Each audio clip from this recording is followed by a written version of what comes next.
আজ বানাতে চলেছি মাছের মাথা দিয়ে চাল কুমড়োর তরকারি।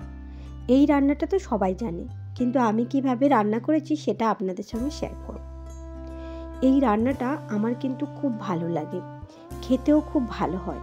চলুন আমি তাহলে আজকের এই রান্নাটা কিভাবে রান্না করেছি আপনাদের সঙ্গে শেয়ার করি। আজকের যে বাজার থেকে চাল কুমড়োটা পেয়েছিলাম সেটা একদম কচি ছিল, তাই সেটাকে আমি একদম ছোট ছোট করে কেটে নিয়েছি, ভালো করে পরিষ্কার জল দিয়ে ধুয়ে নিয়েছি। এরপরে আমি মাছটাকে ভেজে নেব। এটা একটা আলাদা কড়া নিয়েছি, এই প্যানটাতে ভাজলে খুব ভালো মতো ভাজা হয়, তাই আমি এই কড়াতেই ভাজলাম। এরপরে অন্যদিকে কড়াতে সামান্য পরিমাণে সর্ষের তেল নিয়েছি। তেল নিয়ে অল্প পরিমাণের শুকনো লঙ্কা, মানে একটা শুকনো লঙ্কাকে মাঝে ফাঁক করে দিয়ে দিয়েছি। এরপর সর্ষে ফোড়ন দিয়েছিলাম। সর্ষে ফোড়ন দিয়ে কিছুটা গন্ধ বেরোনোর পরে এরপরে দিয়ে দেবো চাল কুমড়োগুলো, দিয়ে ভালো করে নাড়তে থাকবো। এরপর এই চাল কুমড়োর ওপরে দিয়ে দেবো পরিমাণ মতো লবণ, দিয়ে আবারও 2 থেকে 3 মিনিট ভালো করে নেড়ে নিয়েছি। এবার ঢাকা দিয়ে ওই 2 থেকে 3 মিনিট মতো রেস্টে রেখেছিলাম। দেখুন কত জল বেরিয়েছে। এখানে জল দেওয়ার কোনো দরকারই নেই, যে জলটা বেরিয়েছে এই জলেই কিন্তু সেদ্ধ হবে।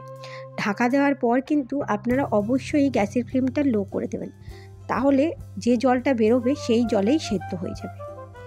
আমি এইভাবে প্রায় 2 থেকে 3 মিনিট মতো ভালো করে নেড়ে নিয়েছি। বারে বারে ঢাকা দিয়ে বারে বারে নেড়ে নিয়েছি। অফ ক্যামেরায় আমি কিন্তু অনেকবার নেড়ে নিয়েছি। দেখুন জল কিন্তু একদম শুকিয়ে গেছে, আর চাল কুমড়োটাও খুব ভালো মতো সেদ্ধ হয়ে গেছে। এরপর এখানে মাছের মাথাটা দিয়ে দিলাম। আপনারা চাইলে হাত দিয়ে ভেঙে দিতে পারেন, কিন্তু আমি দিইনি। এরপর এখানে হলুদ দিলাম। আমি আগে হলুদ দিতে পারতাম, আগে হলুদ দিলে দেখবেন সেদ্ধ হওয়ার আগেই কেমন কড়াতে লেগে লেগে যাচ্ছে। এরপর এখানে দিয়ে দিলাম একটু জিরে বাটা আর কাঁচা লঙ্কার পেস্ট, দিয়ে ভালো করে নেড়ে নেব। মাছের মাথাটা আমি গোটা গোটা রাখতে পছন্দ করি, তাই আর হাত দিয়ে ভাঙিনি, খুন্তি দিয়েই ভেঙে নিয়েছি। দেখুন ঢাকা দিয়ে দিয়ে গ্যাসের ফ্লেমটা লো করে এই রকমভাবে অনেকক্ষণ আমি কষিয়ে নিয়েছি। এরপর ওপর দিয়ে সামান্য পরিমাণে চিনি দিয়ে দিলাম। চাল কুমড়োতে যদি আপনারা একটু করে চিনি দেন তাহলে দেখবেন খুব টেস্টটা ভালো হয়। তাছাড়া প্রত্যেকটা রান্নাতে যদি আপনি একটু করে চিনি দেন দেখবেন টেস্টটা কিন্তু ভালো হয়। এই দেখুন আমার এই চাল কুমড়োটা কিন্তু একদম রেডি। আমার এই রেসিপিটা যদি আপনাদের ভালো লেগে থাকে তাহলে নিজেরা বানিয়ে অবশ্যই কমেন্ট করে জানাবেন কেমন হয়েছে।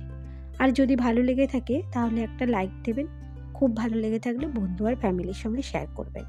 আর আমার পরবর্তী ভিডিও যদি দেখতে চান তাহলে সাবস্ক্রাইব করে পাশে থাকবেন।